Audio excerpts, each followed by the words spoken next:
Saludos amigos, bienvenidos a este programa del día de hoy, hoy que es 20 de julio. Hemos querido de alguna manera hacer un reconocimiento a esta fecha tan importante, religiosa, particularmente para esta sección del país y para el país en general.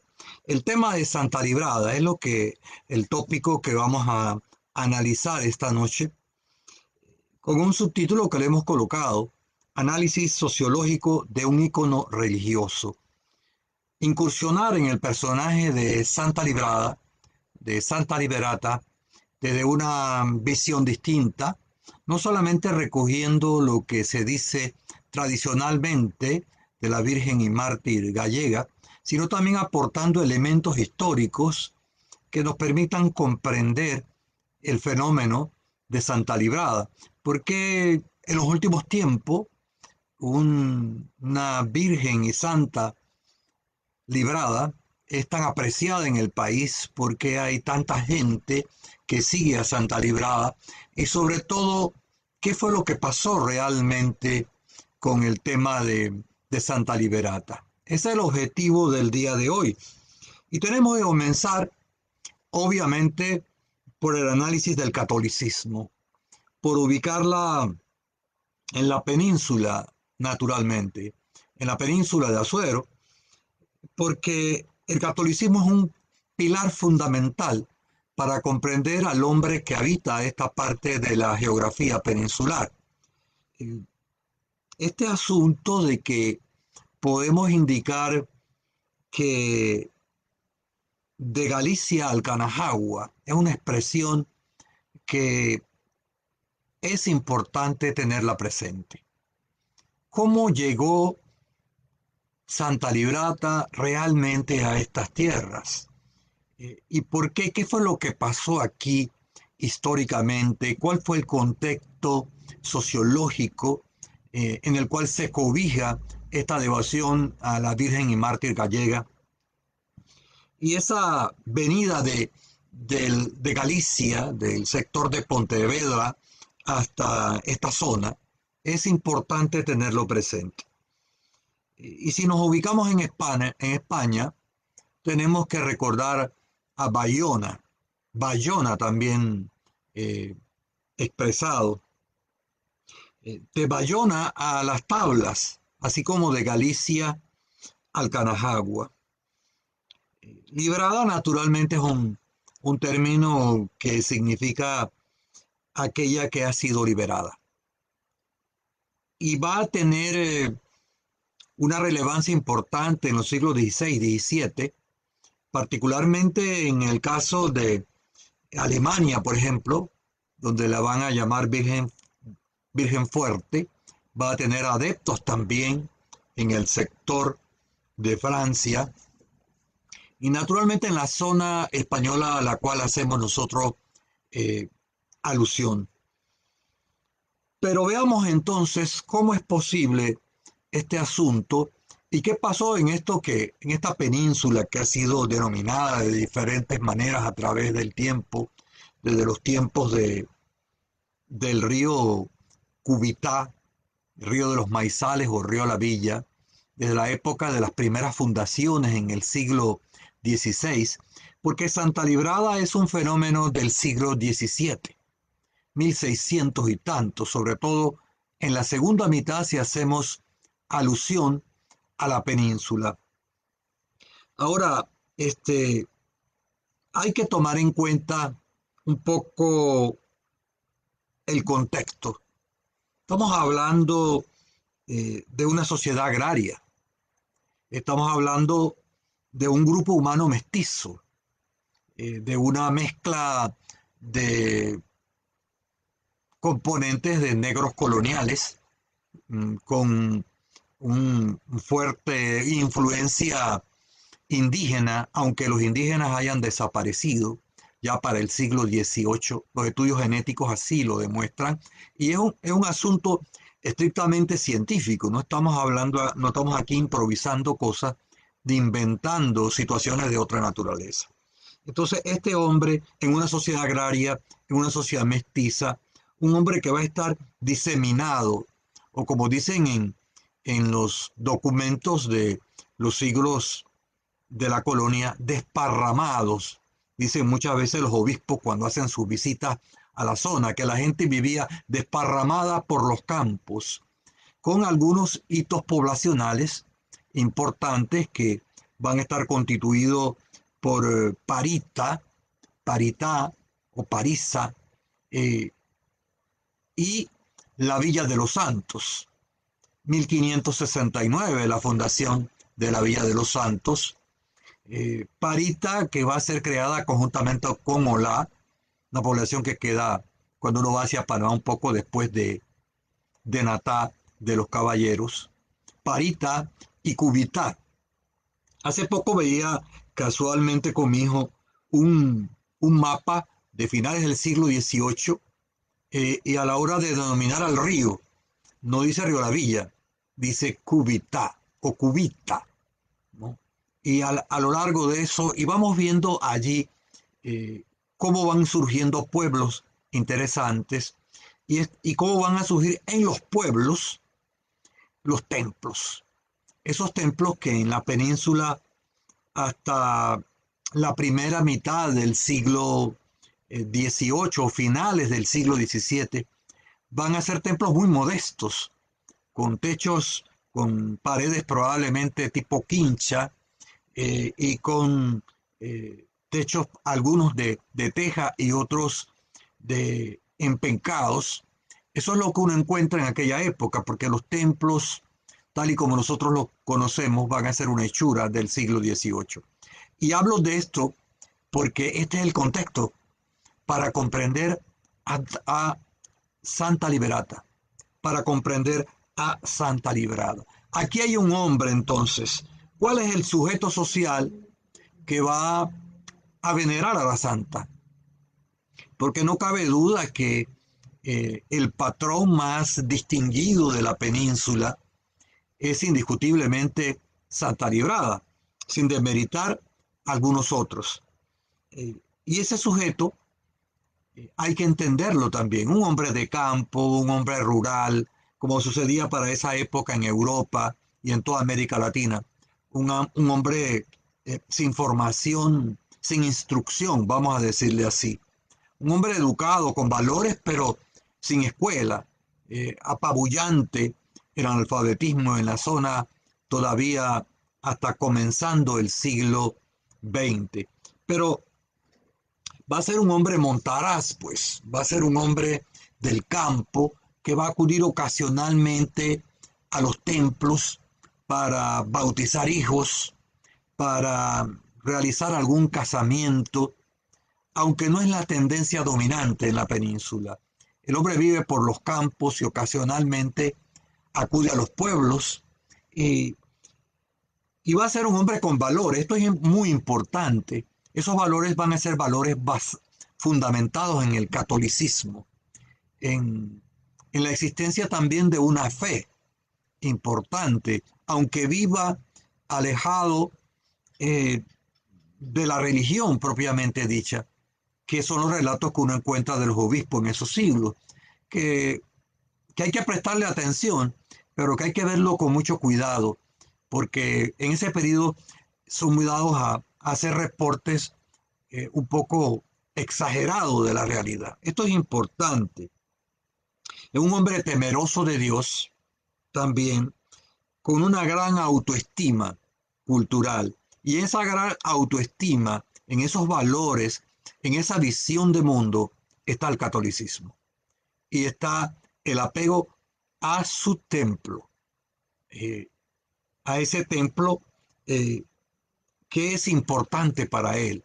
Desde los campos, esas torres, por ejemplo, del templo de Parita o del templo de San Atanasio en la Villa de los Santos, son el símbolo para ese hombre del urbano, de la cultura occidental, de la influencia hispánica mezclada con ese componente de negro colonial y con el resabio también de los indígenas, pero sobre todo con una visión más hispánica, muy de cultura occidental. Eso hay que comprenderlo para entender el hombre peninsular y para estar claro sobre el porqué de Santa Librada, el porqué de la devoción de este hombre. Un hombre que crece viendo la plaza, que crece viendo al templo, ya sea porque viva en estos pueblos principales o porque esté en los campos. Y un hombre que va a tener una personalidad y que va a fluctuar muy en la cultura del occidente, de Grecia, de Roma, entre lo sagrado y lo profano, entre las cosas religiosas y en las cosas civiles de la sociedad. Esta característica es importante porque la celebración de los patrones desde aquella época van a estar marcados precisamente por ese juego entre lo sagrado y lo profano, entre las misas al patrón y las fiestas que se celebran, eh, y marca toda la época, incluso en el tiempo actual. Visto esto, visto esta pequeña visión sobre el hombre peninsular, de eso que a partir de 1569 se va a llamar el santeño, por la fundación de la villa, y que va a ser un gentilicio que se va a mantener por los siglos siguientes, hasta el siglo XIX, hasta mediados del siglo XIX, que luego van a introducir los colombianos el concepto azuerense, pero va a seguir dominando el concepto de los santeños, que después también se va a fraccionar geográficamente con la creación de Herrera, sobre todo en 1915. Bueno, veamos entonces, para comprender a Santa Librada, dos cosas. La tradición, eso que podríamos llamar en el caso del análisis de Santa Librada, la leyenda. Y de otro lado, lo que podríamos llamar la verdad histórica. Esto es importante. Si comenzamos con la leyenda, partamos de una afirmación que nosotros tenemos que tenerla clara para comprender todas las cosas que se hablan de Santa Librada. Hay una leyenda de Santa Librada. Y las leyendas son eso. Las leyendas son una leyenda para decirlo con el mismo vocablo. Es decir, no son hechos históricos. Son relatos cuando las sociedades no tienen todavía mucha escritura, cuando la ciencia no se ha desarrollado y la gente necesita explicaciones. Y usted lo va a ver también cuando uno analiza en la península el caso de la medicina y el caso de muchos otros tópicos. En el caso de Santa Librada y de muchas otras figuras a lo largo de esos siglos, vamos a encontrar esas figuras importantes. Bien, se habla, la leyenda se mezcla con la historia y habla de la toma de Panamá la Vieja por el pirata Morgan, perdón. Estaba hablando del pirata Tonley, ese es en 1686 que se toma la Villa de los Santos. Pero eso no forma parte del análisis que estamos haciendo nosotros ahora. Ahora, es importante tener presente la toma de Panamá la Vieja el 28 de enero del año 1671, en el último tercio del siglo XVII. ¿Por qué es importante? Porque por ahí viene un poco la leyenda de Santa Librada. Se habla de unos españoles que salen en un barco de la ciudad de Panamá y que vienen a dar a este sector de lo que ahora sería el área del puerto o ría de Guararé hacia el área de la Candelaria, por ese sector. Se dice que tuvo que llegar un grupo de españoles huyéndole al pirata Morgan. Y esto es un hecho histórico. Esto está comprobado. Esa persecución de los piratas va a ser importante para entender muchas cosas. Se dice que esa gente desarma el barco y utiliza sus tablas para que los piratas no lo encontraran, y con esas tablas construye viviendas, y con esas viviendas que están hechas de tabla, la gente dice, vamos donde la gente de las tablas, y que por eso el pueblo se llama Las Tablas. Esto vamos a ver que no es verdad, que nunca sucedió, de acuerdo con la verdad histórica. Eh, ese arribo a las costas peninsulares es importante, porque ya había algún intento de adoración religiosa. Algunos le llaman la Santa Cruz. En honor a la verdad, nunca he encontrado un documento histórico que compruebe eso, pero no cabe duda que existía algo en las tablas que, como vamos a ver más adelante, de lo que posteriormente se va a constituir y va a ser una ermita. Las ermitas eran clásicas de aquella época, eran sitios de adoración que establecía la iglesia y en torno a los cuales se iban reuniendo a través del tiempo la gente y dieron paso posteriormente a pueblos. En este sentido, hay tres ermitas para nosotros en la península importante.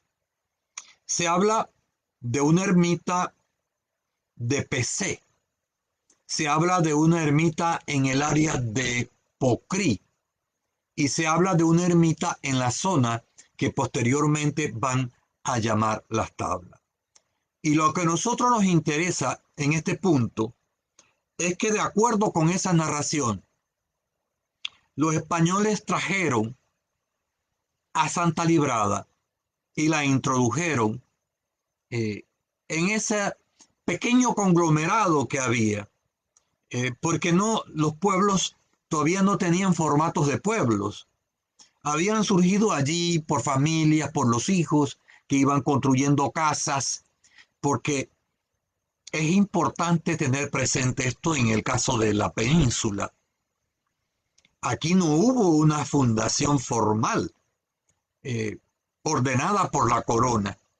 La mejor documentada es de la Villa de los Santos, y esa fue una fundación creada por españoles que ya vivían en la zona y que se van a dar su propio gobierno, y el 1 de noviembre de 1569 van a fundar lo que se conoce como la Villa de los Santos, que después va a ser reconocida el 10 de noviembre de 1572.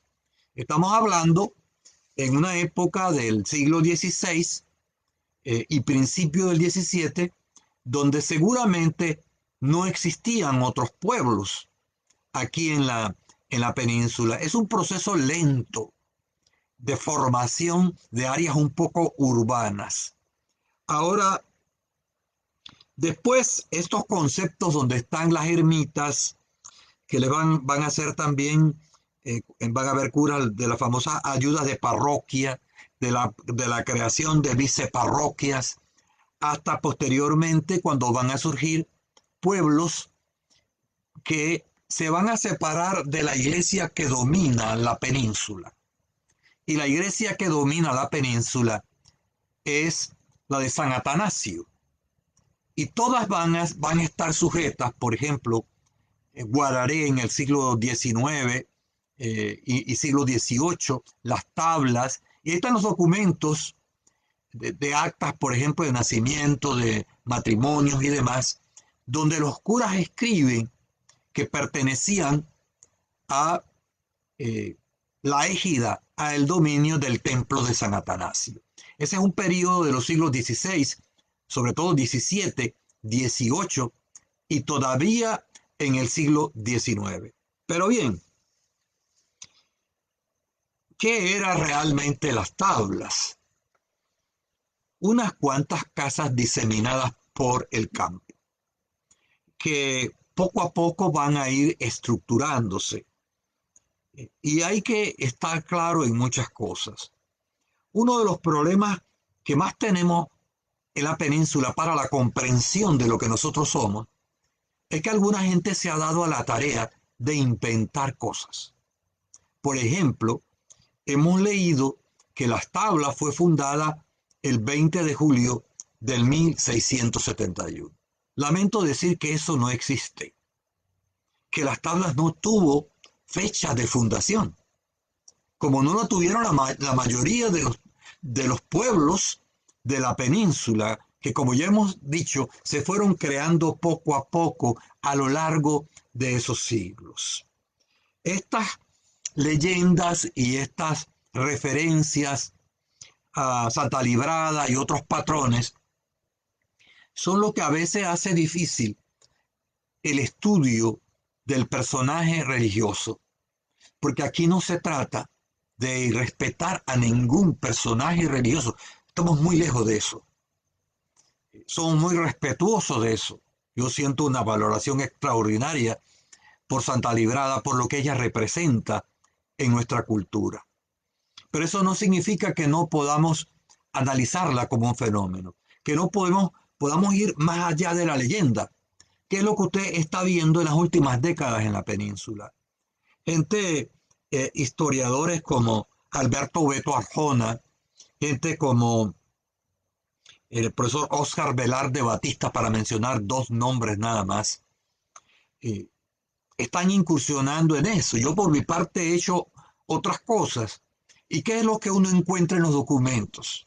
Cuando hace un esfuerzo heurístico de investigación, más allá de la creencia que tenemos, que no necesariamente es como nos lo han contado. Pero hablemos más de esto. Por ejemplo, el famoso galeón, el famoso galeón que se llamaba la Santísima Trinidad. Y están los documentos que hablan que ese galeón existió, que fue luego tomado por los piratas y que terminó sus últimos días deshuesado cargando tucas en el área del Caribe. Están los relatos, incluso en documentos históricos, por ejemplo, como en el caso de Leonidas Saavedra Espino, que analiza el caso de este galeón y lo demuestra perfectamente. Ese galeón que dicen que había sido sacado en tablas para hacer casas. Eso no sucedió, obviamente. Es importante tener eso, ¿verdad? Un galeón que después va a estar en la Santísima Trinidad y están los relatos de los piratas. Esto es interesantísimo, porque los piratas no son necesariamente esos personajes todos diabólicos que en efecto mataban gente y hacían sus correrías. Pero no solamente en esos barcos venían los piratas, es que muchos corsarios, piratas y demás eran financiados por metrópolis que competían con España, como el caso de Inglaterra, o el caso de Sir Francis Drake, Henry Morgan y muchos otros. Y ahí venían cartógrafos. Hemos visto dibujos de aquella época, mapas, donde incluso aparece el nombre de Canahagua, el nombre que es del cacique, el nombre de los indígenas. Canahagua es un vocablo indígena. Eso está en los documentos y tiene mucho tiempo. Pero bueno, ese arribo supuestamente o no, hubo el arribo en la Santísima Trinidad, en esa área que hablamos hace un momento. Se sabe la fecha, 2 de febrero de 1671. Fíjense que los piratas se toman la ciudad de Panamá a finales de enero y unos días después esos españoles arriban a esa zona el día de la Candelaria, el 2 de febrero. Bien, es importante aquí, en el caso de Santa Librada, que ellos trajeron, dice la leyenda, una efigie de la imagen de Santa Librada, de Santa Liberata. Muy bien. Aquí una mezcla entre tradición e historia, porque el pueblo tiene derecho, cuando no tiene la explicación cabal, a encontrar una explicación a las cosas que están sucediendo. Y eso ha acontecido con no pocos fenómenos de esta península. Y nosotros tenemos que tenerla presente. Entonces estamos hablando de cosas que son verdad y de otras cosas que no lo son tanto. En la medida que las investigaciones sigan sobre estos fenómenos azuerenses, vamos a ir aclarando cosas. Aclarando cosas. Les doy un ejemplo. En Guararé siempre se dijo, y estaba en algunos escritos, que el pueblo había surgido en las lagunitas. Yo he descubierto que eso no es así del todo. Que en esas llanerías que incluían sí lo que en Guararé se conoce como las lagunitas, que incluían la Enea, que incluían la Pacheca, que incluían parte de lo que actualmente es Bellavista. En esas zonas que se fueron asentando los españoles de aquella época. No es que llegaron allí nada más y que esas familias que llegaron allí fueron las creadoras del pueblo. La historia comprueba que no es así. Bien, como muchas otras cosas, ¿no? Que uno puede hablar en esta península. Como las cosas que se han dicho también de Chitré, que tampoco son ciertas del todo. Incluso en ese mapa que le hablaba hace un rato, el siglo XVIII, ni tan siquiera aparece el pueblo. En cambio aparece Parita, aparece Santa María, aparece PC, aparece Guararé, aparece Las Tablas, aparece Pedací. Entonces, eh, yo creo que tenemos que ser serios en el análisis que nosotros hacemos sobre esto. Ahora, vamos a Santa Liberata. Estos elementos que he expuesto aquí nos permiten, son el marco de referencia para comprender el asunto de Santa Librada. Bien, dijimos hace un rato que se establecieron ermitas y que esas tres ermitas y los curas de la época hablan de esas ermitas. De la ermita de Pecé, de la ermita de Pocrí y de la ermita de lo que se va a llamar Las Tablas. Es interesante porque hasta los nombres muchas veces de nuestros pueblos no los conocemos claramente. Los llamamos de una manera, pero no sabemos los orígenes de esos vocablos. Porque los pueblos surgen así. No es que tuvo que venir una orden de la corona para que la gente llamara al pueblo de una forma. Aquí todavía hay pueblos que se llaman sestiaderos porque eran sitios donde sesteaban las vacas y cosas por el estilo. Hay lugares que se llaman espavé porque había un árbol de espavé. Hay un sitio que se llama Divisa porque ahí lo que hubo fue en esa área de Divisa, lo que había era un potrero que se llamaba Divisa.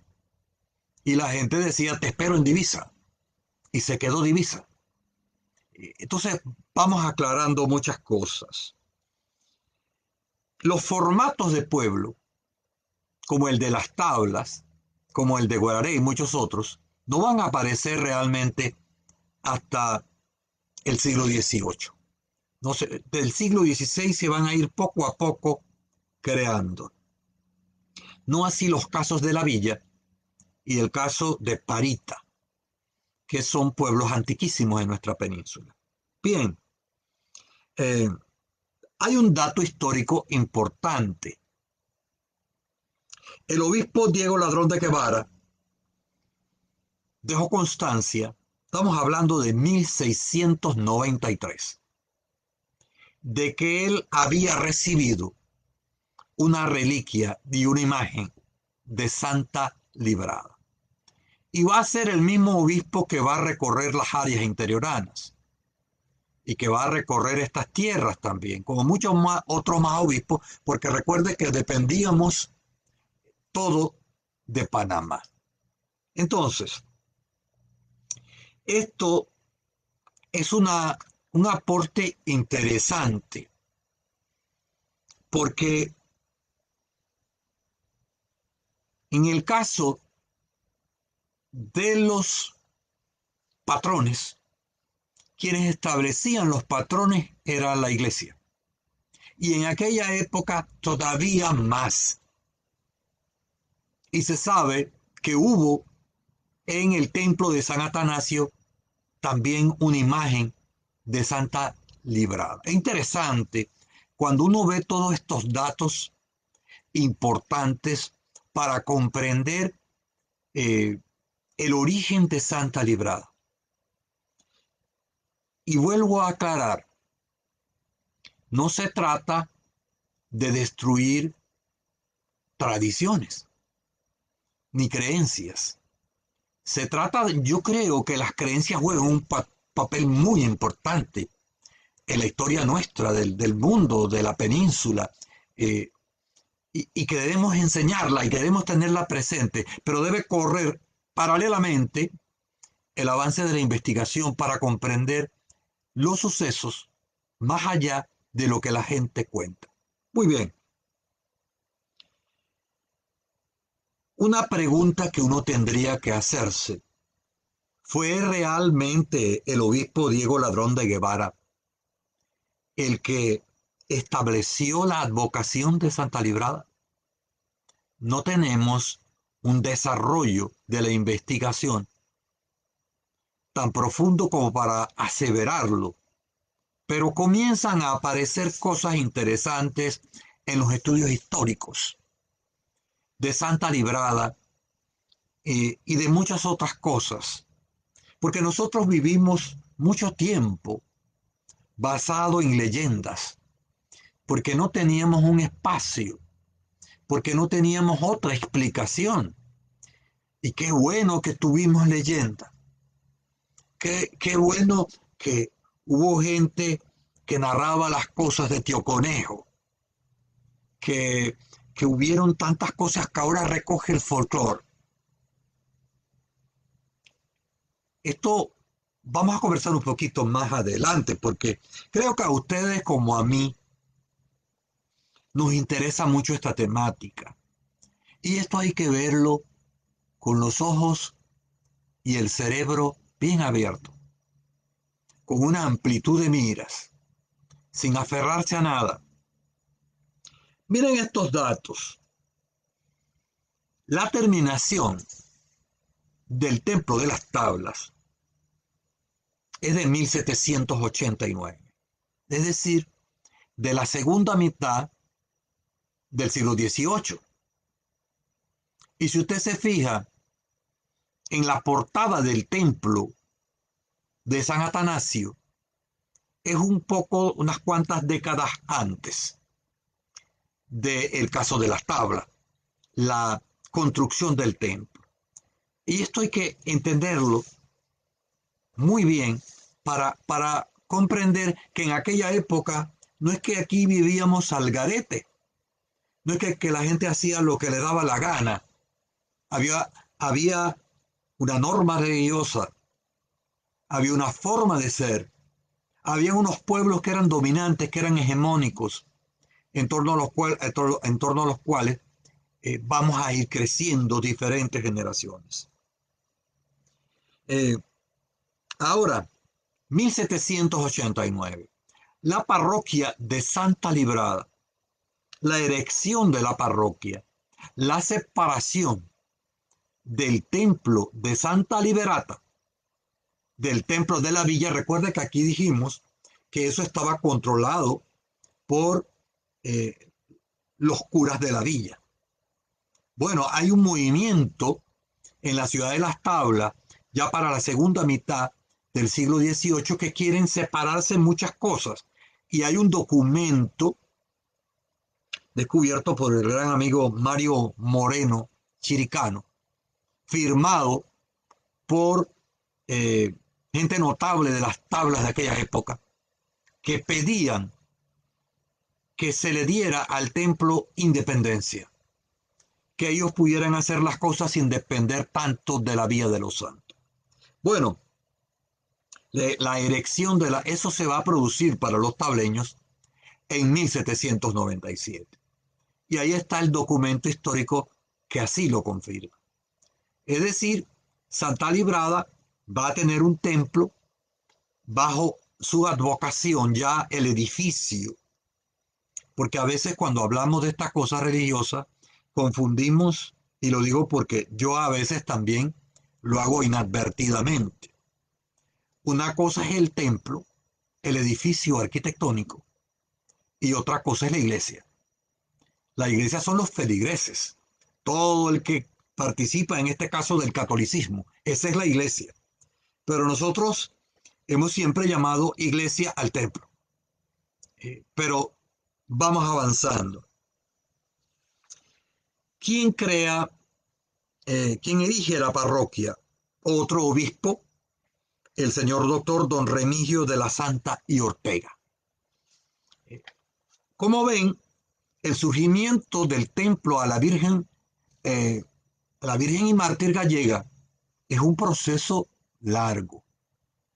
No surge de la noche a la mañana, porque implicaba también la creencia de los feligreses en la santa. Y vamos a ver que es un proceso que va a seguir siendo lento en términos de los seguidores de Santa Liberata, que va a llegar hasta finales del siglo XIX, hasta 1800 y tantos, al final de ese periodo. Ahora, ¿por qué es importante comprender que Santa Librada no es solamente un ícono religioso? Que Santa Librada ha jugado un papel muy importante en la cohesión, en la unión cultural de la gente de esta península, y particularmente de la gente que se ubicaba al sur del templo de San Atanasio. Esa integración va a dar posible, con otros elementos como la tierra y muchas otras cosas, va a crear una visión común de la gente. El factor de Santa Liberata es vital para comprender eso que hemos llamado el santeñismo, que no tiene nada que ver con Herrera y los Santos, que se refiere un poco a la cultura nuestra, ¿no? A una forma de ser, a un estilo de vida. Bien, Santa Librada forma parte de nuestra fortaleza cultural, nos da identidad, nos dice quiénes somos, nos ayuda a comprender cuáles son nuestras características, así como podríamos decirlos para otros patrones de otros pueblos de la península. Pero vamos a ver que el fenómeno de Santa Librada está ligado con otros factores que ya son del siglo XX. Importante, la devoción a Santa Librada es un fenómeno de masas, sobre todo del siglo XX, y en especial de los años 40, 50 y 60 hacia acá. ¿Por qué? Porque en esos años 20, 30, 40, 50 y 60 hay una gran migración de santeños. Santeños que, como se acaban los montes, como decía el doctor Stanley G. Cadón Moreno, y se van a vivir y van a crear, van a ser uno de los elementos que crean San Miguelito, que van a jugar un papel muy importante en el fortalecimiento de Chepo, en el caso de Darién, en el caso de La Chorrera, de el norte de Coclé, en esos sectores que van a ser, que va a haber conquista de santeños, de chiricanos, de lo que posteriormente llamamos herreranos también. Pero esa gente que emigra lleva en sus maletas la cultura nuestra y van a crear pueblos. Porque este es un aspecto muy interesante del santeñismo desde el punto de vista religioso y desde el punto de vista de la cultura. Alguna gente estigmatiza al santeño, al herrerano o al chiricano diciendo que andan con hacha tumbando árbol. Esa es una visión pobre, una pobre comprensión del país y de la gente que habita esta zona. Para nosotros es importante tenerlo presente. ¿Por qué? Porque una de las cosas que esos hombres de esta península, sobre todo de la región austral de la península, del río Cubitá, río de los Maizales o río La Villa hacia el sur, es Santa Librada. Y eso va a generar en el siglo XX una movilización de santeños que quieren regresar a saludar a su Virgen. Y ese es en parte el fenómeno sociológico de Santa Librada. Una figura que trae a los santeños para julio de los sitios más apartados. Ese es el origen de la romería, aparte de la creencia religiosa, aparte de que ya hay mejores carreteras, aparte de lo que va a ser la radio, aparte de lo que va a ser la televisión. Y la difusión de estos migrantes no solamente va a ser tamborito, violín, no solamente va a ser pollera, cutarra, sombrero y demás. Entre esos elementos de un hombre campesino característico está el elemento religioso. Y el elemento religioso en esa expansión nacional es Santa Librada. Porque no hay otro patrón que genere en la península migraciones tan grandes. Y ese es un fenómeno sociológico. Y por eso toda esta gente compone décima, saca piezas en el acordeón, interpreta en el violín, hace poemas, escribe libros. Y la figura de Santa Liberata, de Santa Librada, está allí.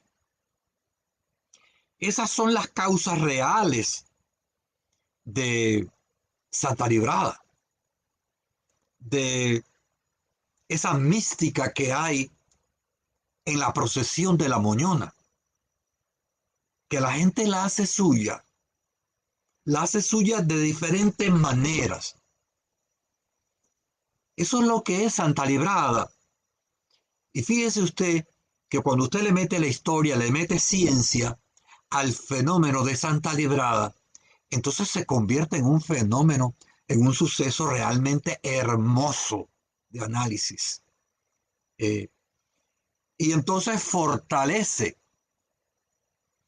este asunto porque Santa Librada va a ser un símbolo que en el fondo para el hombre peninsular va a ser como un útero materno. El retorno y la búsqueda de Santa Librada es en el fondo el regresar a sus esencias, al sitio donde se nació, al sitio donde uno creció, donde están sus raíces, donde hay un montón de cosas. Por eso digo que el análisis de Santa Librada es de una riqueza impresionante. Entonces, retornar al terruño es regresar al útero social, cultural, materno, el reencuentro con lo que yo soy. Y ese fenómeno que se explica en los carnavales también, en el Festival de la Mejorana, en el Manito en Ocú, en la fiesta de la pollera de las tablas. Por eso es tan difícil separar lo sacro de lo profano. Por eso algunos han intentado separar la fiesta de Santa Liberata de la fiesta de la calle. Ese, yo no digo que hay que controlar eso, que sí hay que hacer algo al respecto. El problema es que ese es un fenómeno que viene de Grecia, que viene de Roma, que viene de los tiempos de la tierra de Ur, del Tigris y el Éufrates, de las grandes culturas donde los fenómenos religiosos a su vez generan eh, movimiento de gente y generan comercio en torno a ello. Por algo en la Edad Media surgieron los burgos, que eran los sitios que estaban alrededor de las áreas, por ejemplo, más pobladas.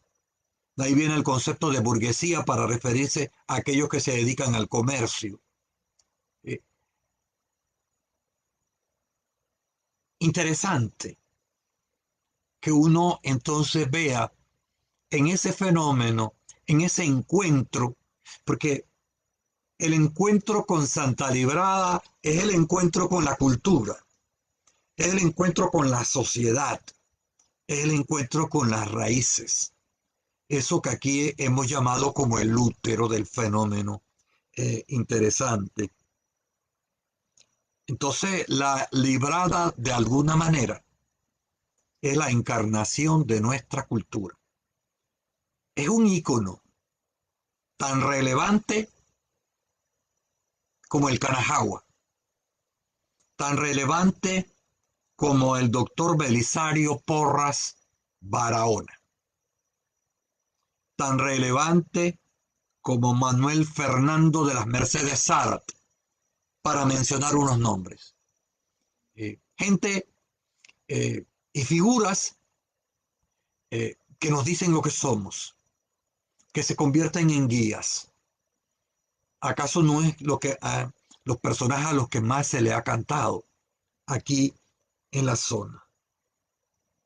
Bueno, esto es el fenómeno, algunos elementos para comprender a Santa Librada. Yo disfruto mucho ir al templo de Santa Liberata el 19 y el 20 de julio.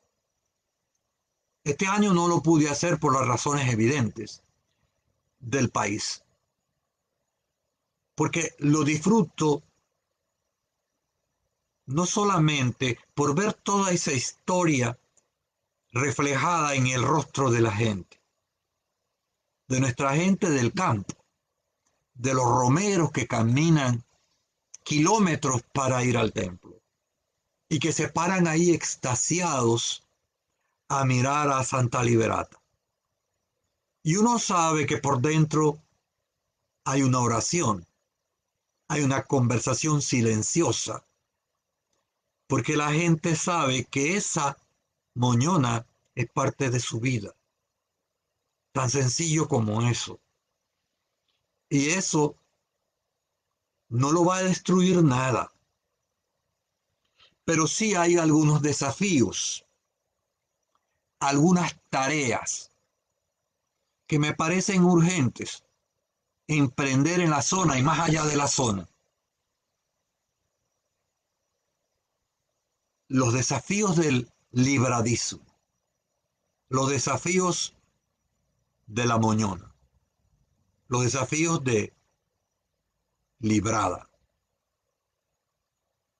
¿Cuáles son en tiempo de globalización, de comunicación al instante, de influencias de otras culturas? Nunca antes en la historia de esta península hemos sido tan bombardeados por culturas de afuera. Y eso no se puede detener. Lo que sí tenemos que tener presente es comprender el fenómeno de Santa Librada en ese proceso de globalización, de mundialización, de nuevas ideas.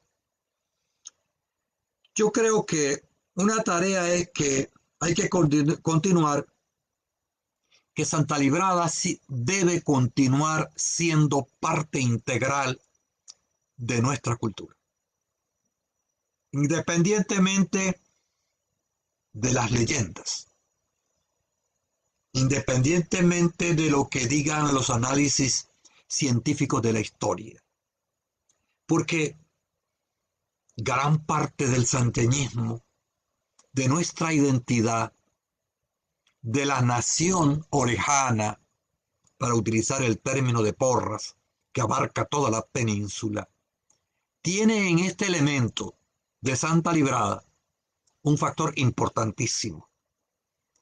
Entonces hay que hacer un trabajo de divulgación, de investigación, de difusión. Eso significa que nuestras escuelas tienen que despertar, que nuestras universidades tienen que dar un salto cualitativo en el estudio de la península, en la enseñanza de todas estas cosas, con leyendas o sin leyendas, porque es hermoso ver lo que ha creado nuestra gente a lo largo del tiempo. Ahora, como sucede en la época contemporánea, tenemos que tener cuidado con aquellos que quieren utilizar a Santa Librada para echarle agua a su molino, que la quieren utilizar para provecho propio, y no han faltado en la península. Esos personajes que se hayan metido con el caso de Santa Librada para buscar imagen de otra naturaleza. Entonces, tener claro que este fenómeno es tan hermoso, tan interesante, tan relevante para el hombre que habita la península, que no debemos permitir que intereses, que otros intereses, la alejen de los valores y de las visiones que ha tenido Santa Librada. El día que hagamos eso, el día que permitamos la adulteración de muchas cosas de la cultura ligada a Santa Librada, ese día vamos a ir perdiendo la relevancia de este ícono de la cultura peninsular, este ícono importante de la cultura santeña. A esta hora me permito entonces arribar a algunas conclusiones. Y es tan fuerte el embrujo, el encanto religioso de Santa Librada, que con toda la crisis que estamos atravesando, yo vi gente caminando entre la Villa de los Santos y las Tablas para ir al templo. Pese a todo, no fueron muchos, pero los hubo.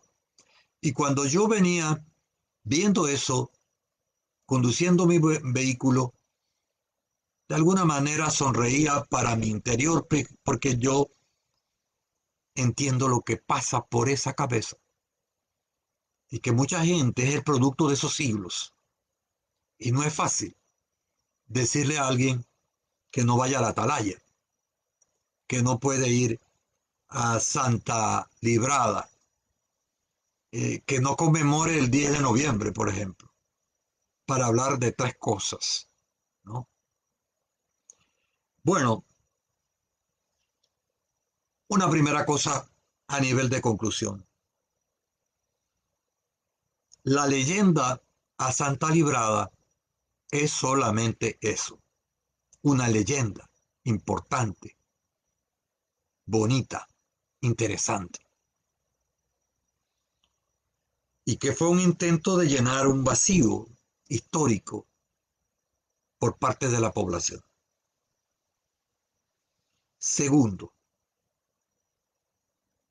es probable que la asignación de Santa Librada haya sido establecida por parte de la Iglesia Católica. Es probable. A eso apunta la investigación. No estamos haciendo aquí una afirmación tajante, pero el estudio de Santa Librada y lo que aconteció aquí parece sugerirlo.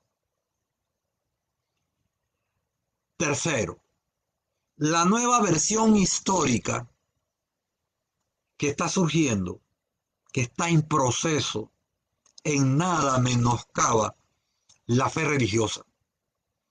Al contrario, la fortalece, genera en nosotros más conciencia de la magnitud de lo que se creó en esta península y que eclosionó en el siglo XX.